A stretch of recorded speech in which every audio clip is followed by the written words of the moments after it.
Hello, friends and beautiful people. Have you ever seen the commercial on TV where the lady looks right into the camera and she's like, down there, care? Well, that's kind of where we are with today's video. I want to talk to you about what to do when there's no power in dark winter and potty time.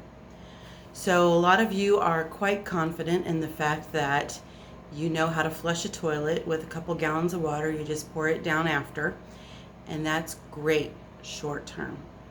If you are hooked up to city water, if you are hooked up to a leach bed, or if you are hooked up to a cistern system, you're still going to need to figure out something else because those things still require power. Even a leach bed system has an electric pump.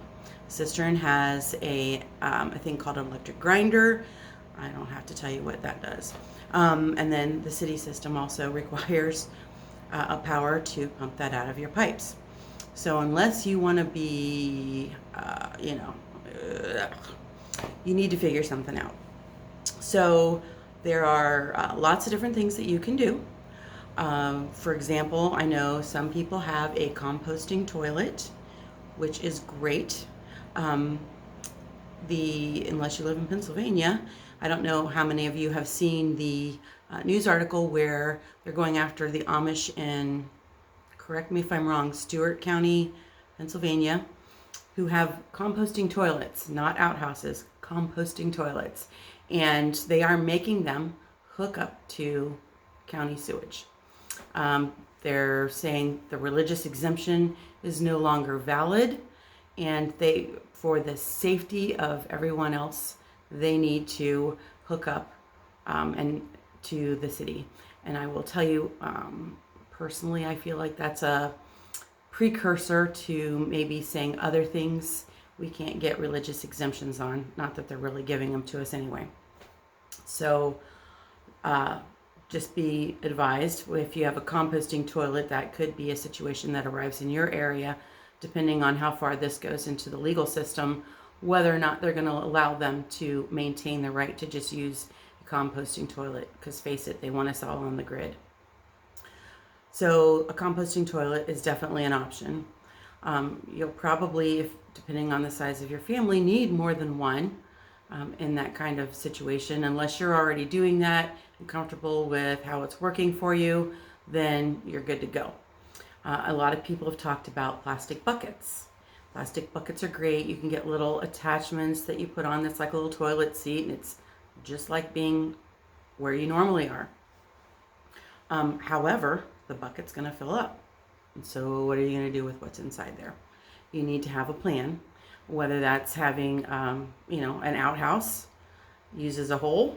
So you might need a hole to dump all that into. Unless you've got unlimited room and unlimited buckets that you can just keep piling up until you think the grid's going to come back, then that is definitely an option for you. But you need to have a plan. I know a lot of people save the little plastic grocery sacks and are going to use those in the buckets, tie them off however often, whether it's by person, by day. I don't even want to go there. Well, what are you going to do with all those bags? I don't want to find your bags later. So there's that. So you need to figure out whether it's going to be an outhouse, composting toilet, a bucket, whether you're confident in the grid not being down very long and you're just going to use the water and flush it down the old pot. Whatever works for you in that scenario. But then let's talk about toilet paper. So a lot of us have a lot of toilet paper stuck back, even more so than prior, because everyone stocked up on toilet paper at the beginning of the pandemic. And that's great. But if we're talking long term and you've all stocked up on beans and rice, those are high fiber items. And especially if your body isn't used to eating high fiber items, that could be an issue. You could be going through it twice as fast as what you did before. So there are alternatives. I know some people are talking about bidets. A bidet is great if you're able to use the pot and able to get the water to the bidet to take care of your down there care. But how long you're going to have that water if the grid is down long term. Another thing that a lot of people don't like to talk about are family cloths. I will tell you, if you are using a family cloth, it needs to be something absorbent, not just a piece of cotton. And for those of you who don't know what a family cloth is, it is basically reusable toilet paper. Now, some people, I personally bought up a bunch of, I think for $1, you got 2 dozen wash rags, you know, not the quality of wash rag if you're having company that you want to give them to take their shower with. So I used to use those in the past for cleaning rags, but it's definitely an option to use as a family cloth. Some people take old flannel shirts or scrap pieces of flannel, or even buy flannel just for the specific purpose of making family cloths. And I will tell you, a recommended size on that is going to be probably 4 to 6 inch square, depending on if you have little ones. You know, little ones, you can get away with a 4 inch square. Otherwise, you're going to want to probably use at least a 6 inch square. You keep like a recycled ice cream bucket or something in the bathroom with a little bit of vinegar and water in it, maybe some soap if you want, and you just have everyone put them in there, and then at the end of the day, or however, beginning of the day, however you want to do it, you wash those. You're going to have a plan for how you're doing your laundry, and we'll do a video on that later. But just some things to think about, because a lot of us are excited that we're stocked up on toilet paper.